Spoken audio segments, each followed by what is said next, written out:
Okay વિદ્યાર્થી મિત્રો, હવે આપણે પરિમિત લંબાઈનો તાર આપણને આપેલો હોય ત્યારે આ તારથી P બિંદુ એ આપણે વિદ્યુત ક્ષેત્ર મેળવવું છે. તો વિદ્યુત ક્ષેત્રનું સૂત્ર કેવા પ્રકારનું હશે એની આપણે થોડી ચર્ચા કરીએ. તો કોઈ તાર આપણને પરિમિત લંબાઈનો આપેલો છે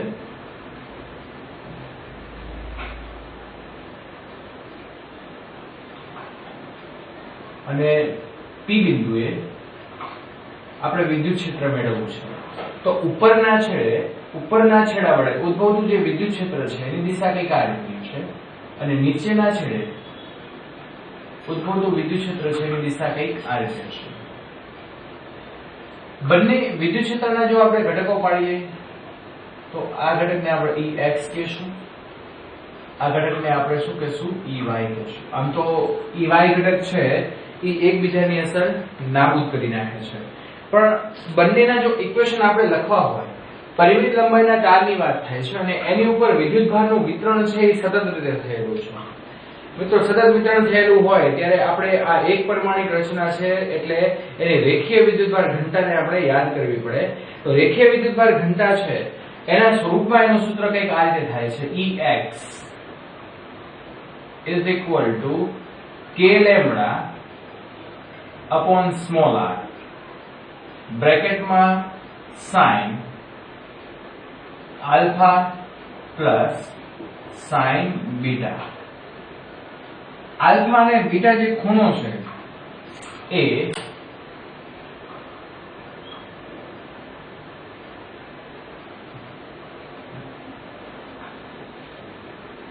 આ ખૂણાને આપણે આલ્ફા અને બીટા ખૂણો લઈએ છીએ. ત્યાર પછી એનો જે y ઘટક છે, વિદ્યુત ક્ષેત્રનો y ઘટક Ey is equal to k lambda upon small r cos beta minus cos alpha.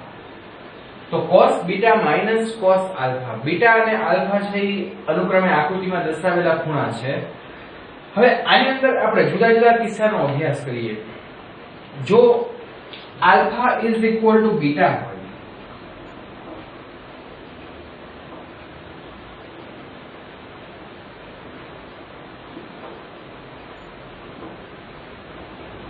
Alpha is equal to beta એટલે કે આને જે પરપેન્ડિક્યુલર લાઈન છે બરાબર ના બાયસેક્ટર પરનું બિંદુ હોય એટલે કે આલ્ફા અને બીટા છે એ સમાન થઈ જાય અને જ્યારે આલ્ફા અને બીટા સમાન હોય ત્યારે Ex અહીંયા હું બીટાની જગ્યાએ આલ્ફા મૂકી દઉં તો અહીંયા થશે 2k lambda upon small r into sin alpha. sin alpha plus sin alpha એટલે 2 sin alpha અને Ey બરાબર 0 થશે અને y ઘટક છે એ શૂન્ય થઈ જશે. કેમ? અહીંયા આલ્ફા મૂકશો તો cos alpha minus cos alpha is equal to 0. ત્યાર પછી આપણે ચર્ચા કરીએ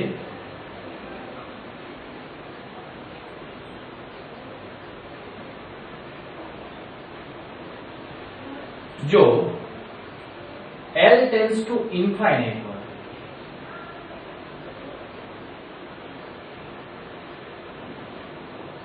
એટલે કે આ તાર પરિમિત લંબાઈનો નહીં, આ તાર અનંત લંબાઈનો હોય તો આવા સમયે E is equal to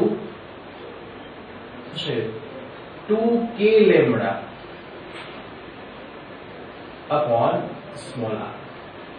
એટલે આપણે અહીંયા દર્શાવવું હોય તો આપણે દર્શાવી શકીએ કે alpha is equal to pi by 2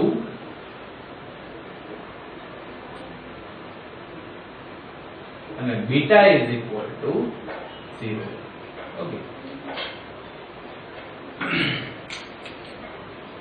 E is equal to અહીંયા થશે 2k લેમ્બડા. આ જે તાર છે એ અનંત લંબાઈનો તાર થઈ ગયો અને અનંત લંબાઈના તાર માટે E is equal to 2k lambda upon small r કે જેની માટે alpha is equal to pi by 2 અને beta is equal to 0 છે. તો હવે આવી પરિસ્થિતિમાં આપણે આગળ વધીએ. એની આગળ જો આપણને એવું કીધું હોય કે આ જે તાર છે એ તાર ઉપર તાર અનંત લંબાઈનું છે અને આ તાર ઉપર વિદ્યુતભાર જે વિતરણ છે એ સરળ રીતે થયેલું છે. તારના કોઈ એક છેડાથી P બિંદુ આવેલું છે, બરાબર ને? તો આ જે P બિંદુ છે અહીંયા Ex is equal to Ey is equal to અહીંયા થશે k lambda upon small r. એટલે કે અહીંયા P બિંદુ એ અહીંયા તમે જોવા જાઓ તો alpha is equal to 0 થશે ને beta is equal to pi by 2 થશે. તો આવી પરિસ્થિતિમાં Ex અને Ey આની અંદર તમારે બસ ખાલી મૂકવાનું છે alpha is equal to અહીંયા હું કહી દઉં કે alpha is equal to 0 થશે અને beta is equal to થશે pi by. તો આવી પરિસ્થિતિમાં Ex આની અંદર તમારે કિંમત મૂકવાની છે. Ex is equal to Ey is equal to k lambda upon small r. પણ વિદ્યુત ક્ષેત્ર સદિશ રાશિ છે ને સદિશ રાશિ હોય તો આપણે એનો નેટ ઇલેક્ટ્રિક ચાર્જ મેળવવો પડે. અને એ જે નેટ ઇલેક્ટ્રિક ચાર્જ છે એ અહીંયા દર્શાવી દઈએ આપણે. બહુ સિમ્પલ છે. E net is equal to under root Ex square Ey square under root 2k lambda upon small. એટલે આ એનું નેટ ઇલેક્ટ્રિક ફીલ્ડ છે, એટલે કે વિદ્યુત ક્ષેત્ર under root 2k lambda upon small છે. તો મિત્રો આટલા કિસ્સા આપણે આ પરિમિત લંબાઈનો તાર, અનંત લંબાઈનો તાર, અનંત લંબાઈના તારથી કોઈ એક છેડાએ P બિંદુએ વિદ્યુત ક્ષેત્રનું સૂત્ર આપણે અહીંયા લખ્યું છે, બરાબર ને? ત્યારબાદ આપણે ચર્ચા કરવાની છે R ત્રિજ્યાની વર્તુળાકાર રિંગની.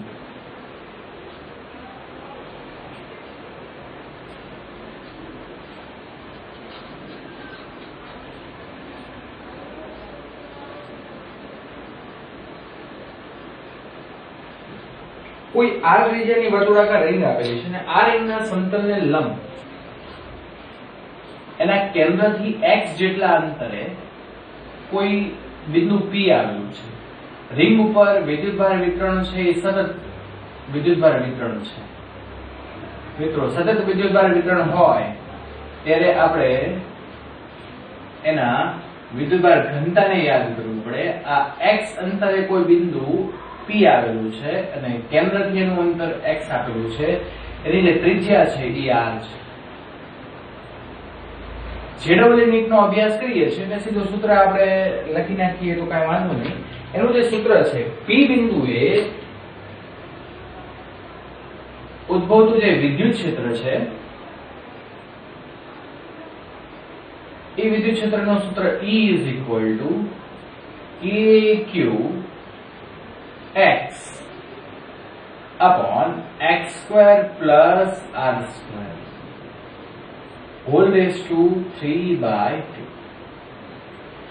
આ સૂત્ર જે સાબિત કરેલું છે એ રિંગ માટે સાબિત કરેલું છે ને રિંગ માટેનું સૂત્ર છે E is equal to kqx upon x square plus r square whole raised to 3/2. આની અંદર જુદા જુદા કિસ્સાઓ આપણે વિચારીએ તો કિસ્સાઓ છે એ સૌથી પહેલો કિસ્સો એ છે કે કેન્દ્ર ઉપર જો આપણે વાત કરતા હોઈએ તો કેન્દ્ર ઉપર આ બિંદુ જો અહીંયા આવેલું હોય તો x બરાબર 0 અને જો x બરાબર 0 તો આનું મિકેનિઝમ છે આપણે આની અંદર જ સમજી લઈએ. x બરાબર 0 તો r square whole raise to 3/2 2 2 cancel એટલે r ક્યુબ. અહીંયા પણ x બરાબર 0 મૂકો એટલે E is equal to 0. તો કેન્દ્ર ઉપર એનું વિદ્યુત ક્ષેત્ર છે એ થઈ જશે 0. ત્યાર પછી x greater than r માટે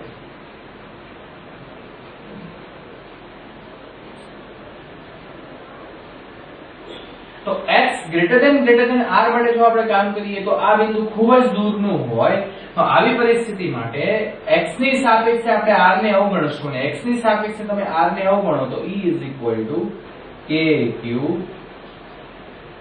અને અવગણીએ આપણે તો અહીંયા x³ થશે અને અહીંયા x એની સાથે કેન્સલ થશે તો kq/x², જે આપણને ખબર છે આ સૂત્રનું. ઓકે, તો E = kq/x². અને x અને r સમાન હોય એટલે કે x અને r બંને સમાન હોય તો અહીંયા પણ તમે કામ કરી શકો છો. x ની જગ્યાએ r મૂકી દો અને r² + r² એટલે √2r²3/2. ઓકે, અને એની માટે જો આપણે ગ્રાફ દોરવો હોય તો E વર્સિસ r નો ગ્રાફ કંઈક આ રીતે થશે.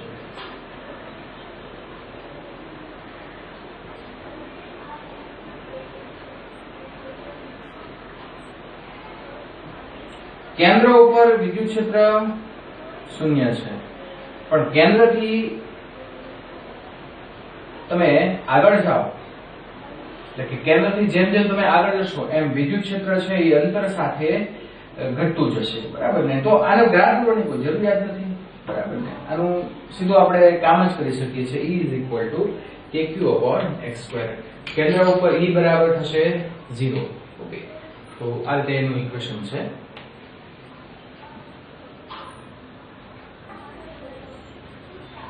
ઓકે વિદ્યાર્થીઓ, હવે આપણે એના પછી બીજા કિસ્સા તરફ આગળ વધશું અને બીજો જે કિસ્સો છે એ નળાકાર માટેનો છે. કોઈ આપણને સિલિન્ડ્રિકલ એટલે કે નળાકાર આપેલો છે. આ નળાકાર બે પ્રકારના હોય, એક અવાહક અને એક વાહક.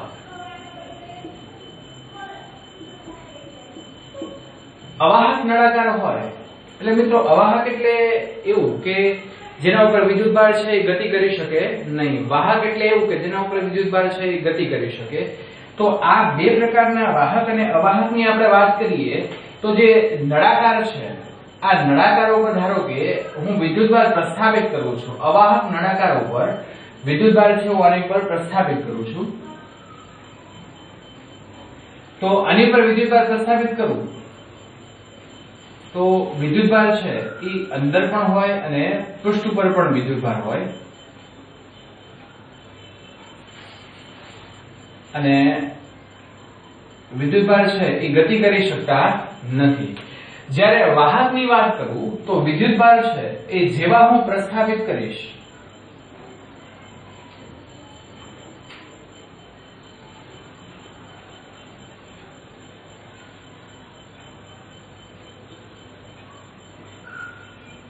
આ બધા જ વિદ્યુતભાર છે એ પૃષ્ઠ પર આવી જશે. જો આ પૃષ્ઠ છે એ વાહક હોત, બરાબર ને, તો વિદ્યુતભાર હું એની ઉપર પ્રસ્થાપિત કરું તો બધા વચ્ચે કઈક અપાકર્ષણ બળ લાગશે. અપાકર્ષણ બળ લાગે એટલે બધા જ વિદ્યુતભાર છે એ પૃષ્ઠ પર ગોઠવાઈ જશે. એટલે વાહક કોઈ પણ તમે વસ્તુ લ્યો તો એ વિદ્યુતભાર છે એ અંદર આપણે પ્રસ્થાપિત કરીએ તો બધા વિદ્યુતભાર છે એના પૃષ્ઠ ઉપર આવી જાય છે.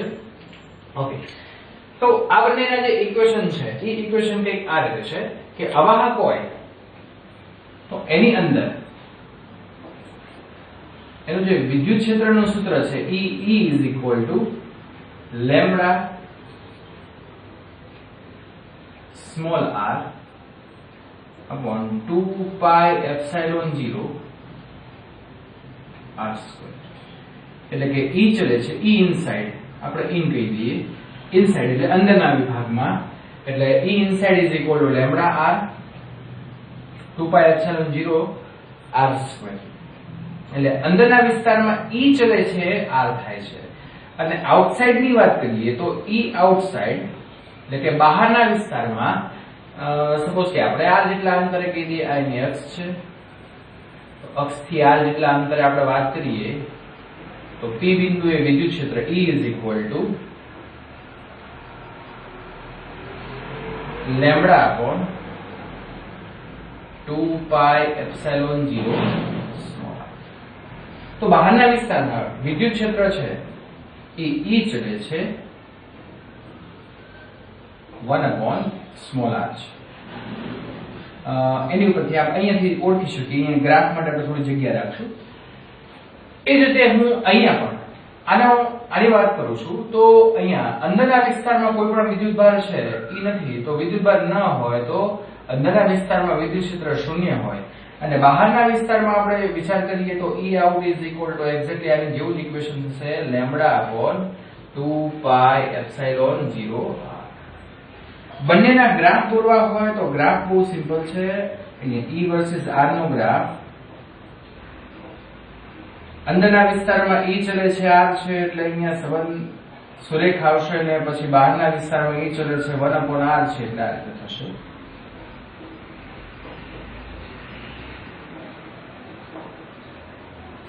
ત્યાર પછી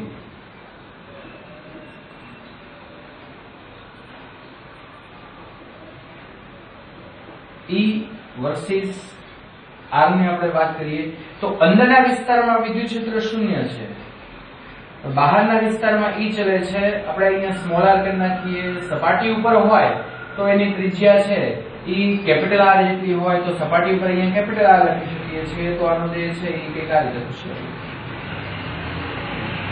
E ચલે છે 1/r. ઓકે, તો આ થઈ ગયું નળાકાર માટે. આ જ વાત આપણે એક વિદ્યુતભારિત પાતળી કવચ લઈએ.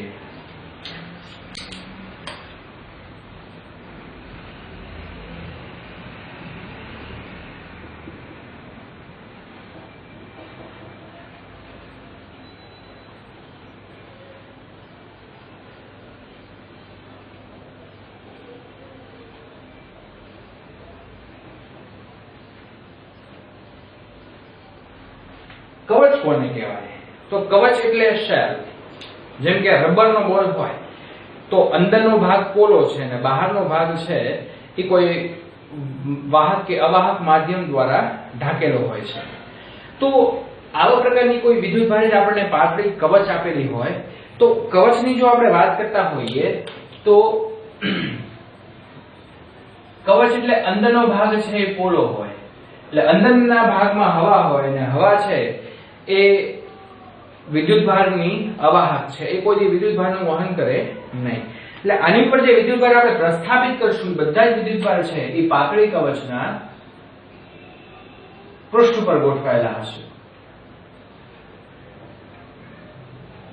એટલે ઓબ્વિયસલી અંદરના વિસ્તારમાં એનો વિદ્યુત ક્ષેત્ર શૂન્ય થશે અને બહારના વિસ્તારમાં E outside એનું જે વિદ્યુત ક્ષેત્ર છે એ kq/r² થશે. અને પૃષ્ઠ ઉપરની વાત કરીએ તો સ્મોલ r બરાબર કેપિટલ R થશે. ઓકે, તો આને મારે જો પૃષ્ઠ વિદ્યુતભાર ઘનતાના સ્વરૂપમાં મારે ગોઠવવું હોય તો q is equal to, મિત્રો આપણે આટલું કામ કરશું, q is equal to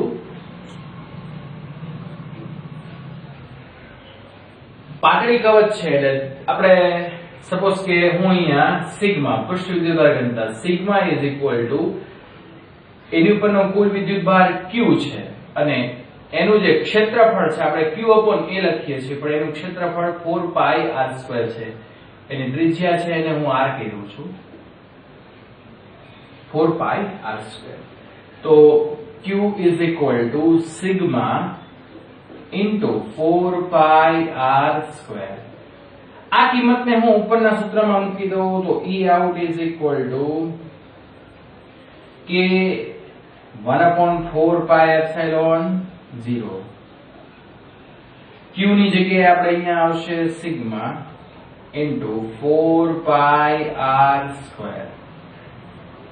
4π થઈ ગયા કેન્સલ, તો E out sigma r² upon છેદમાં અહીંયા આપણે સ્મોલ r² છે એને દર્શાવી દઈએ. અહીંયા થશે એપ્સિલોન 0 સ્મોલ r². ઓકે, તો આ એક ઇક્વેશન છે, એટલે કે બહારના વિસ્તારમાં E ચલે છે 1/r² આપણે દર્શાવી શકીએ. એનો જે ગ્રાફ છે એ ગ્રાફ આપણે આ રીતે દર્શાવી શકશું.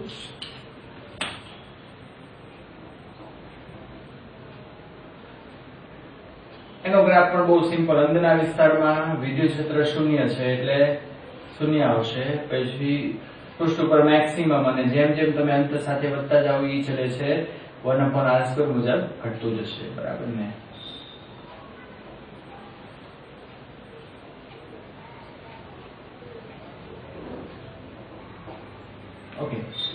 અંદરના વિસ્તારમાં E બરાબર 0 છે. ઓકે, તો આ વિદ્યુતભારિત પાતળી કવચ માટે કામ થઈ ગયું, આ નળાકાર માટે કામ થઈ ગયું. નળાકારના અંદર અને બહારના વિસ્તારની આપણે વાત કરી. ઓકે, તો વ્યવસ્થિત છે એને નોટ ડાઉન કરી લેવું. આ શોર્ટકટ ઇક્વેશન છે, બધા JEE અને NEET માં ઉપયોગી છે. ઓકે,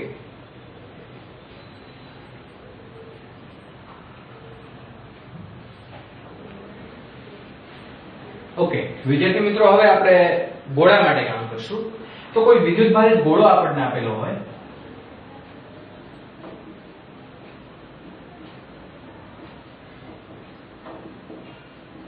મિત્રો ગોળો હોય તો ગોળામાં પણ આપણે બે પ્રકાર વિચારી શકીએ, એક વાહક અને એક અવાહક.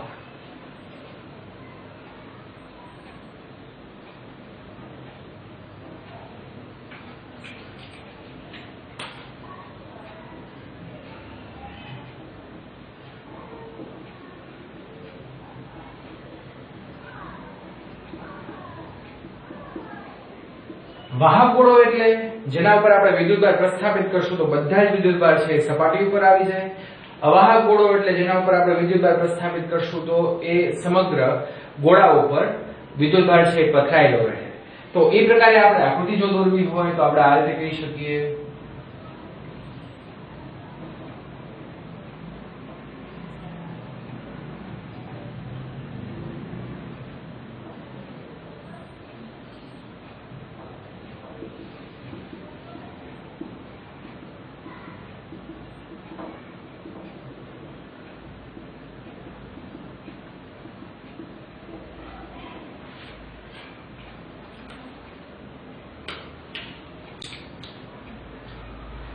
વાહક ગોળો છે એના અંદરના વિસ્તારમાં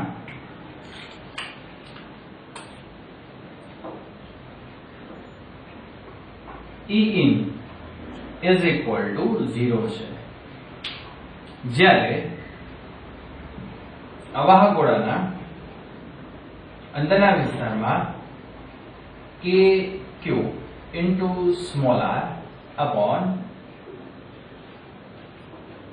RQ. આ પ્રકારનું આનું ઇક્વેશન છે.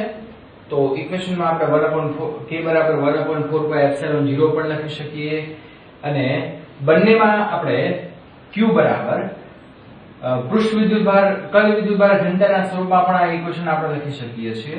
ઓકે, તો અહીંયા એ આઉટસાઇડ ની વાત કરીએ તો બહારના વિસ્તારમાં, જો બહારના વિસ્તારમાં તો વિદ્યુતભાર છે જ, એટલે કે અહીંયા આપણે વિદ્યુતભાર KQ upon small r છે. એક્ઝેક્ટલી અહીંયા પણ એ જ થશે. E is equal to KQ upon r square. પૃષ્ઠ ઉપર હોય તો r બરાબર કેપિટલ R લેવું તો KQ upon કેપિટલ R થશે. ઓકે, બંનેનો જે ગ્રાફ છે એ ગ્રાફ ડિફરન્ટ હશે. અહીંયા જે ગ્રાફ E વર્સિસ R નો હું દોરીશ એમાં અંદરના વિસ્તારમાં અહીંયા વિદ્યુત ક્ષેત્ર 0 છે, ત્યાર પછી વિદ્યુત ક્ષેત્ર છે એ અંતર સાથે ઘટતું જાય છે, એટલે E ચલે છે 1/r². અહીંયા ગ્રાફમાં E ચલે છે R થશે, કારણ કે અંદરના વિસ્તારમાં કંઈક વિદ્યુતભાર છે, તો વિદ્યુતભારને કારણે વિદ્યુત ક્ષેત્ર બદલાશે અને વિદ્યુત ક્ષેત્ર અંતરના સમપ્રમાણમાં છે. તો એનો જે ગ્રાફ છે એ કંઈક આવો હશે.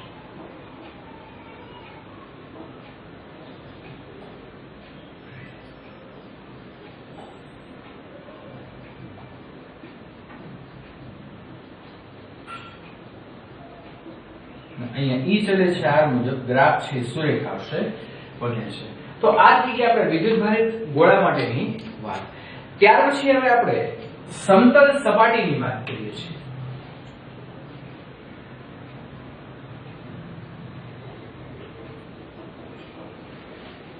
કોઈ વિદ્યુતભારિત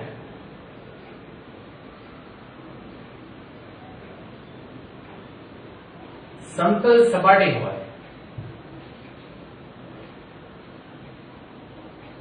તો તેના વડે P બિંદુએ ઉદ્ભવતું વિદ્યુત ક્ષેત્રનું સૂત્ર શું થાય? તો એનું સૂત્ર આપણે મેથેમેટિકલી ગુજરાત બોર્ડમાં પ્રૂવ કરી ગયા છીએ, તો JEE માં આપણે એનું સીધું સૂત્ર સ્વીકારી લઈશું.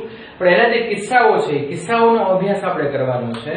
તો સપોઝ કે આપણને કોઈ સમતલ આપેલું છે, તો આ જે સમતલ છે એ સમતલ ઉપર વિદ્યુતભાર વિતરણ સતત રીતે થયેલું છે અને આ વિદ્યુતભાર છે એ પ્લસ સિગ્મા છે, બરાબર. તો પી બિંદુએ ઉદ્ભવતું વિદ્યુત ક્ષેત્ર મારે મેળવવું હોય તો ઈ જે વિદ્યુત ક્ષેત્ર છે E ઇઝ ઇક્વલ ટુ થશે સિગ્મા અપોન 2ε0. મિત્રો અહીંયા બધા ભૂલ કરી જાય છે. કેટલાક વિદ્યાર્થીઓ E is equal to sigma upon epsilon લે છે, પણ સિગ્મા અપોન એપ્સિલોન ક્યારે થાય એની પણ ચર્ચા આપણે કરશું.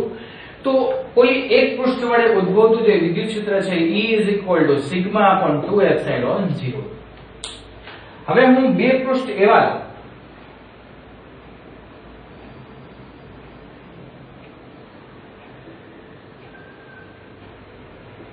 કે આ બંને પૃષ્ઠ ઉપર વિદ્યુતભાર ઘનતા સમાન છે, એટલે આની ઉપર પ્લસ વિદ્યુતભાર પથરાયેલો છે અને આની ઉપર પણ પ્લસ વિદ્યુતભાર પથરાયેલો છે.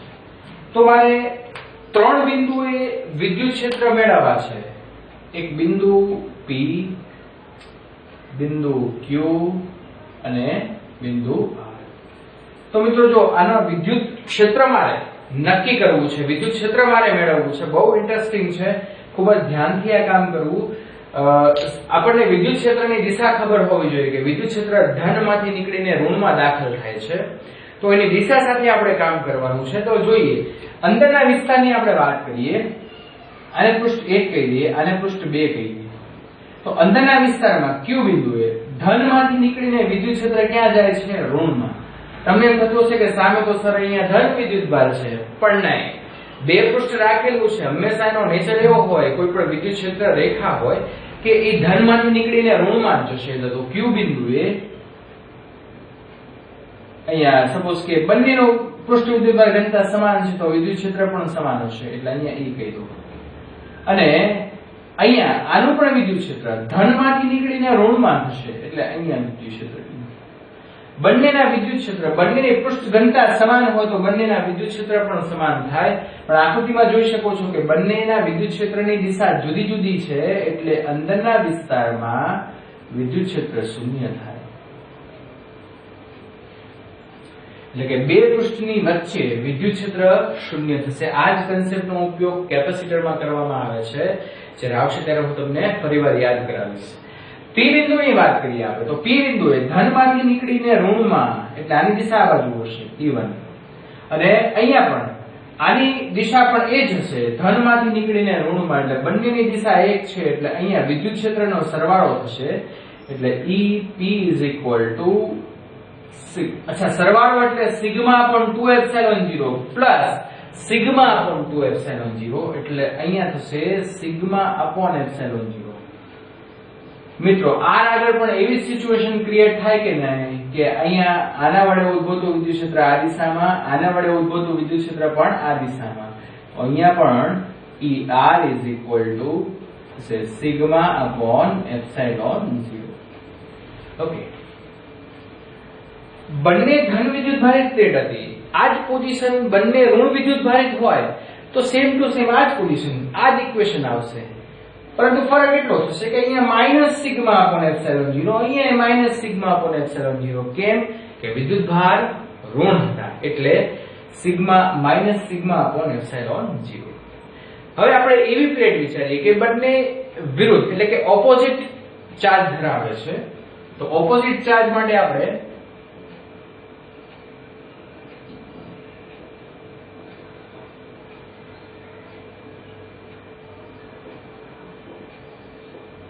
એક પ્લસ છે અને એક માઈનસ છે. એકનો વિદ્યુતભાર પ્લસ સિગ્મા છે અને બીજાનો વિદ્યુતભાર માઈનસ સિગ્મા છે. તો આવી પરિસ્થિતિમાં આપણે ત્રણ જગ્યાએ વિદ્યુતભાર મેળવવાનું કામ કરીએ.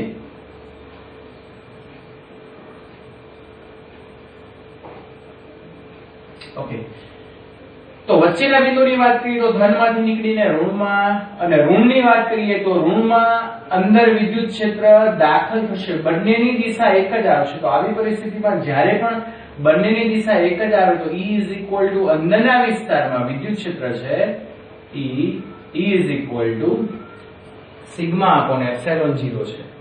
તો ઓબ્વિયસ વસ્તુ છે કે જો અંદરના વિસ્તારમાં વિદ્યુત ક્ષેત્ર મળે તો બહારના વિસ્તારમાં વિદ્યુત ક્ષેત્ર શૂન્ય થશે. આ કન્સેપ્ટનો ઉપયોગ કેપેસિટરમાં કરવામાં આવે છે મિત્રો. આ કન્સેપ્ટનો ઉપયોગ છે ઈ કેપેસિટર માટે નહીં, આ બંને પ્લેટ છે ઈ વિરુદ્ધ વિદ્યુતભાર ધરાવતી હોવી જોઈએ, જેથી કરીને અંદરના વિસ્તારમાં વિદ્યુત ક્ષેત્ર પ્રસ્થાપિત થાય અને એને કારણે ઈ કેપેસિટર પોતે વિદ્યુત ક્ષેત્રનો સંગ્રહ છે એ ઉર્જાના સ્વરૂપમાં કરી શકે છે. તો આ કન્સેપ્ટનો ઉપયોગ છે એ આપણે કેપેસિટરમાં કરવાનો છે મિત્રો. ઓકે, તો અહીંયા મેં બે કિસ્સા દર્શાવેલા છે, બરાબર ને. આની અંદર જે એક કિસ્સો છે કે બંને પ્લેટ તમે માઈનસ લ્યો તો પરિસ્થિતિ આ જ આવશે, -σ/ε0 અને -σ/ε0. ઓકે, તો આ પ્લેટ માટે ઉદ્ભવતું એક પ્લેટ આપેલી હોય તો E = σ/2ε0. બે પ્લેટ આપેલી હોય તો નક્કી કરવું પડે કે ક્યાં વિદ્યુત ક્ષેત્ર શૂન્ય છે અને ક્યાં વિદ્યુત ક્ષેત્ર છે એ આપણને મળે છે. ઓકે, અને ત્યાર પછી બે પ્લેટના કિસ્સા આપણે ત્રણ કિસ્સા જોયા, બે ધન વિદ્યુત ભારિત, બે ઋણ વિદ્યુત ભારિત અને એક ધન ને એક ઋણ વિદ્યુત ભારિત. ઓકે, તો આ વસ્તુ છે એ ખાસ નોટ ડાઉન કરી લેવી, બરાબર ને. જો બે ધન વિદ્યુત ભારિત નોટ ડાઉન તમે કરી શકો છો, અહીંયા આપણે સ્પેસ નથી એટલે લખતા નથી. જો બંને ધન વિદ્યુત ભારિત પ્લેટ આપેલી હોય તો એના વચ્ચેના વિસ્તારમાં વિદ્યુત ક્ષેત્ર શૂન્ય, બહારની બાજુ E = σ/ε0. એક પ્લેટ હોય તો σ/2ε0. એ રીતે બંને ઋણ હોય તો વચ્ચેના વિસ્તારમાં વિદ્યુત ક્ષેત્ર શૂન્ય અને બહારના વિસ્તારમાં σ/−σ/ε0. ત્યાર પછી ત્રીજો કિસ્સો, એક ધન વિદ્યુત ભારિત પ્લેટ હોય અને એક ઋણ વિદ્યુત ભારિત પ્લેટ હોય તો વચ્ચેના વિસ્તારમાં E = σ/ε0, બહારની બાજુએ વિદ્યુત ક્ષેત્ર શૂન્ય. તો આટલી બાબત નોંધનીય છે અને યાદ રાખવી, એમસીક્યુ માટે ખૂબ જ ઉપયોગી છે. અહીંયા મેં કિસ્સા દર્શાવેલા છે, આની પહેલા પણ આપણે ઘણા બધા કિસ્સા જોઈ ગયા છે. તો દરેક સૂત્ર યાદ રાખવાની કોશિશ કરવાની, જેથી કરીને એના ઉપરના એમસીક્યુ આપણને આવડે. Thank you.